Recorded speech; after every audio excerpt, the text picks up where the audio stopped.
पितामह, मुझे ऐसा व्रत बताइए जिससे समस्त पापों का नाश होवे। तब ब्रह्मा जी ने कहा, राजन, मैं तुम्हें वह व्रत बताता हूँ जिसमें समस्त पाप विनाश को प्राप्त होंगे।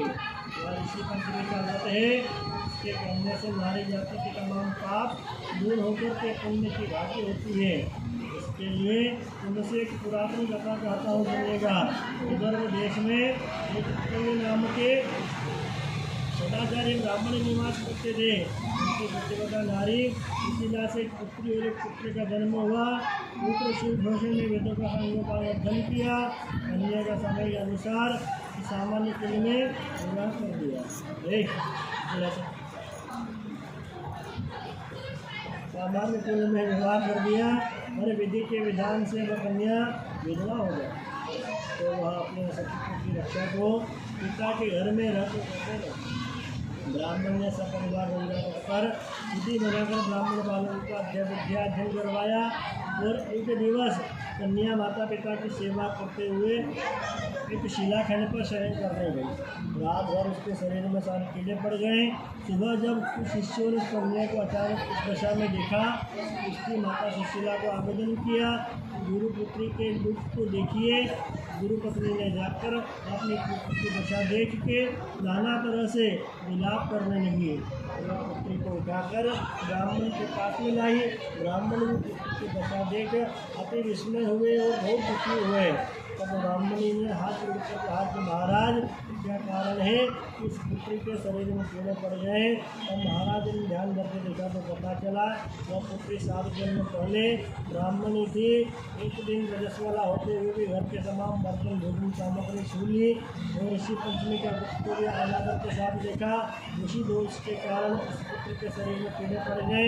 देखिए, रजस्वला वाली नारी प्रथम दिन चंडाली के बराबर, दूसरे दिन ब्रह्मघातिनी, तीसरे दिन धोबिन के समान साफ की दृष्टि से देखी जाती है। हमारी कन्या ने ऋषि पंचमी व्रत के वर्षों अपमान के साथ किए। इससे ब्राह्मण कुल में जन्म तो हुआ पर शरीर में कीड़े।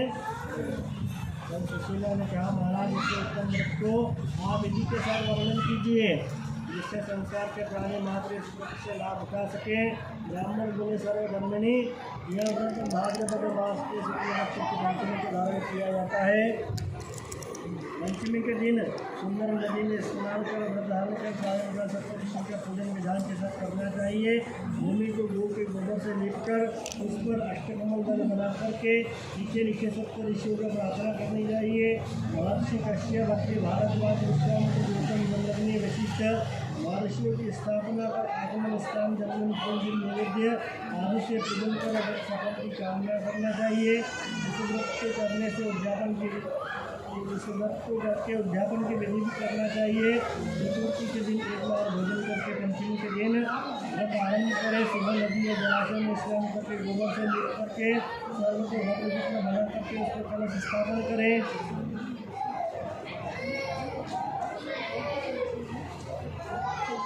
कलश के कंठ में वस्त्र बांधे, पूजन सामग्री एकत्र कर अष्टकोण दल का सप्त ऋषियों की स्वर्ण प्रतिमा स्थापित करें। षोडशोपचार पूजन करें और रात्रि को पुराण का श्रवण करके फिर सुबह ब्राह्मण भोजन दक्षिणा देकर संतुष्ट करें। इस प्रकार इस व्रत का उद्यापन करने से नारी सुंदर बुद्ध लावण्य को प्राप्त होकर के सौभाग्यवती होकर मन पुत्र से संतुष्ट हो अजय उत्तम गति को प्राप्त होती है। दूसरी कथा इस प्रकार है कि भविष्य पुराण में कहते हैं कि एक बार भगवान महाराज कृष्ण से महाराज युधिष्ठिर ने कहा कि वो कौन सी पंचमी है उसके करने से नारी जाति दोषों से मुक्त होकर के बहुत पुण्य को प्राप्त होती है। आप मुझे संपूर्ण श्रवण करवाइए। भगवान कृष्ण ने कहा कि राजन, भाद्रपद मास के शुक्ल पक्ष की पंचमी में ऋषि का व्रत करवाने से रजस्वला से मुक्ति होती है। क्योंकि जब इस इंद्र ने वृत्तासुर को मारा था तो ब्रह्म हत्या का एक भाग नारी के रज में, दूसरा नदी के फेन में, तीसरा भाग पर्वतों में, चौथा अग्नि के प्रथम ज्वाला में विभक्त किया था। इससे हर वर्ण जाति की नारी को रजस्वला होने पर प्रथम दिन जन्मानी, दूसरे दिन ब्रह्म जाति में, तीसरे दिन भोजन के माफी दोषी होती है। इससे उस दिन पृथ्वी वस्तु छूने से अपवित्र होकर दोष होता है। इस ऋषि पंचमी व्रत करने से वह दोष मोक्ष भूतर नारी पवित्रता को प्राप्त होती है। वह राजन विदर्भ देश में एक संयंजित नाम का राजा था। उसी राज्य में एक सुमित्र नाम का ब्राह्मण था। उसकी जयश्री नाम की पत्नी थी। एक दिन पशु कार्य में होते हुए रजस्वला धर्म को प्राप्त हो गई और समय के अनुसार भोजन की वस्तु को छुपी रही। इस समय पाकर दोनों पति पत्नी की मृत्यु हुई। मरने पर ब्राह्मण को कुटिया का जन्म हुआ और ब्राह्मण को बेली का जन्म लेना पड़ा।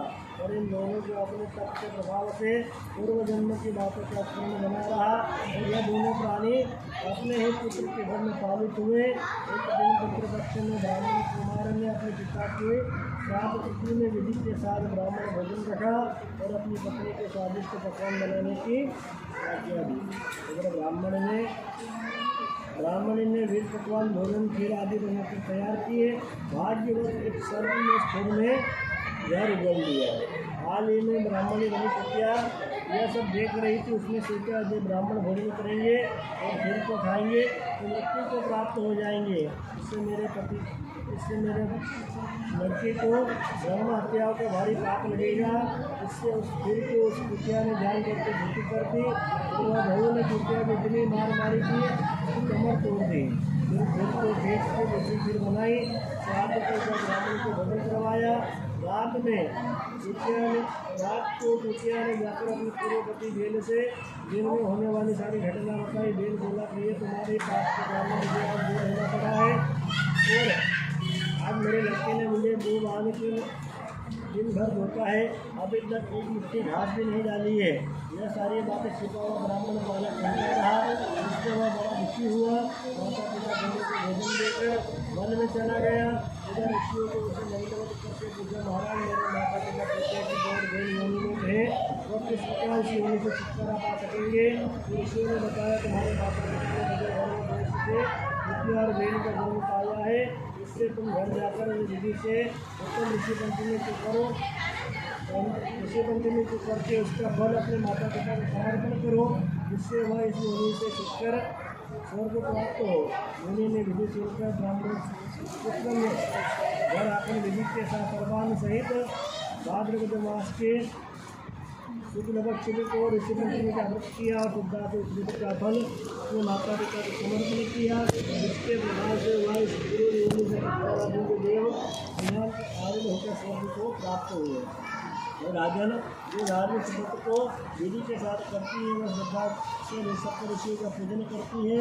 वह नारी भयंकर रजस्वला गोवंश से जुड़कर कितने धन आदि के सौभाग्य के रूप को पाती है और इस व्रत को करना नारी का मुख्य कर्तव्य है। जिसके मन तन आदि के दोष से मुक्त होते हैं और जो फल व्रतों को करने से दूसरे व्रतों को करने से आदि के प्राप्त होते हैं। ये अनायत नारी जाति को मिलते हैं। हे मित्र महाराज को ऐसा महत्व ऋषि भगवान की